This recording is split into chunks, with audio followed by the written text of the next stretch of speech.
Before I get started, I just want to acknowledge that talking about Michael Jackson is complicated. He's someone who always comes up when we talk about separating art from the artist. I'm not ignoring the dark side of his life, but here I do just want to focus on his art because when I was growing up, he was huge, the biggest.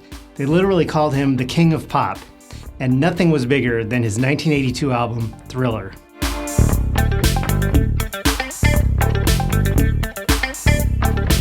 Another thing that was huge back then was MTV. It was a brand new idea in television, and they actually showed music videos 24/7. Michael Jackson's 1983 video for the title track from Thriller was an epic masterpiece, not just as a music video, but as a short film. I mean, come on. It was directed by John Landis, one of the biggest filmmakers of the 80s. He was fresh off hits like The Blues Brothers, An American Werewolf in London, and Trading Places. Michael Jackson knew he would be the perfect choice to capture both the humor and the horror that were essential to making the Thriller music video into something bigger than we'd ever seen on TV. It's October, which means that my wife and I are once again spending the month binging on Halloween and horror-themed pop culture from our youth. The month always starts with Tim Curry's campy Anything Can Happen on Halloween, from the honestly terrible 1986 TV movie The Worst Witch, and ends on Halloween night, when we watched John Carpenter's original Halloween from 1978. A few nights ago we watched The Omen from 1976. Last night it was a grab bag, a pair of classic Chuck Jones Bugs Bunny cartoons, plus Michael Jackson's Thriller video. And that's when I remembered that they changed the song for the video. Songs back then were frequently edited from their album versions for release as singles and for radio airplay, cutting things like extended intros and long guitar solos. Sometimes they'd be remixed to have punchier drums, but I'm not talking about that. You might not even really notice what's been done to Thriller when you're watching the video because it sounds the same as it does on the album, but the form is significantly different. One of the most basic elements in making a piece of music engaging for the listener is the idea of tension and release. This can happen in many ways, but typically it's a combination of harmonic structure, i.e. the chord progression, and layering on texture in the arrangement. Pop songs usually have a very quick cycle of tension and release, with tension building in the verses followed by a release in the chorus. Then the whole thing repeats 2 or 3 times and that's your song. Some songs also include a bridge to provide a new element of tension when the verse-chorus cycle becomes too familiar. In the case of Thriller, there are both a bridge and an extended coda featuring a rap by Vincent Price. That builds layers of tension with backing vocals and synths, with the final release coming in the form of Vincent Price laughing maniacally to end the track. But I want to get back to that verse-chorus cycle. The album version of Thriller follows a fairly typical form. But for the music video, which again is really a short film, the song has been completely reorganized in the service of the narrative. This short film is telling a story.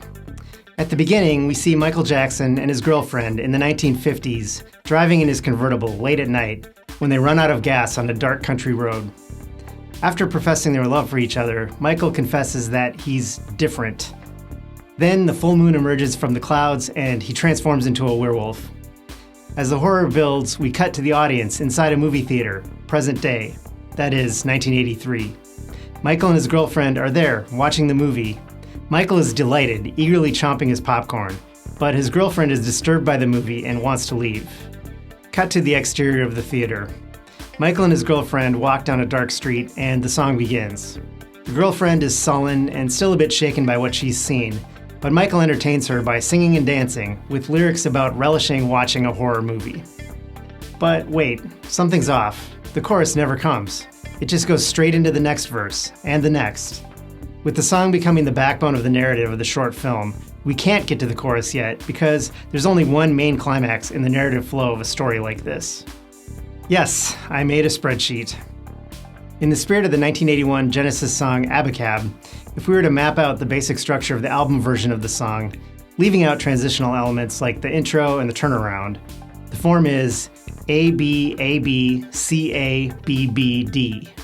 But the music video is A, D, B, B, B, B, B, B. There are a couple of vamps in the song.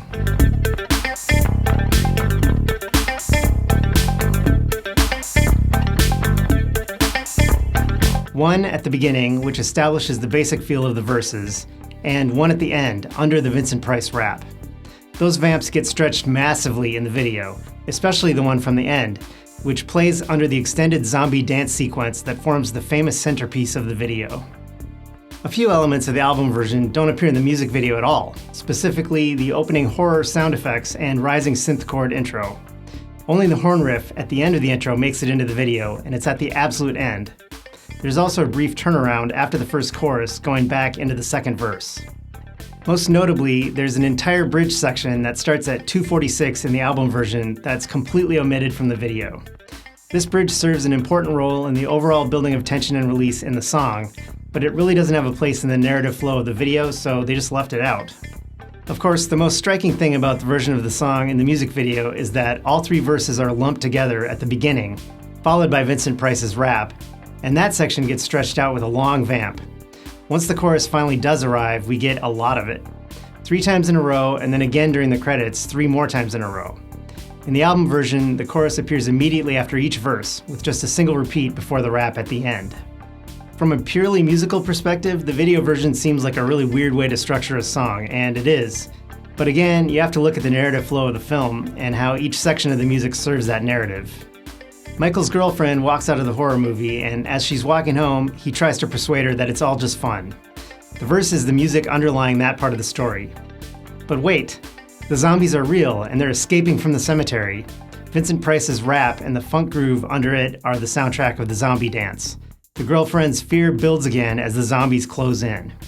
No, it was all imaginary. Michael is fine.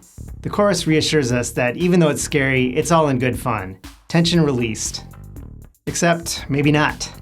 In classic horror film form, it's not over yet. The zombies are still here. The funk groove returns. In the moments of greatest fear, both when the zombies first swarm in on the street and later in the abandoned house, the thriller music disappears entirely and is replaced with classic horror film score music courtesy of Elmer Bernstein. But of course, it was just a movie after all. Everything is fine. Let's go home. Until, classic horror film twist ending, Michael turns around and has cat eyes. Vincent Price laughs wickedly.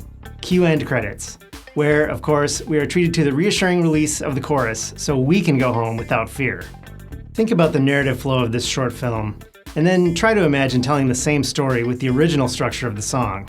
It just doesn't work. The short film was a collaboration between John Landis and Michael Jackson.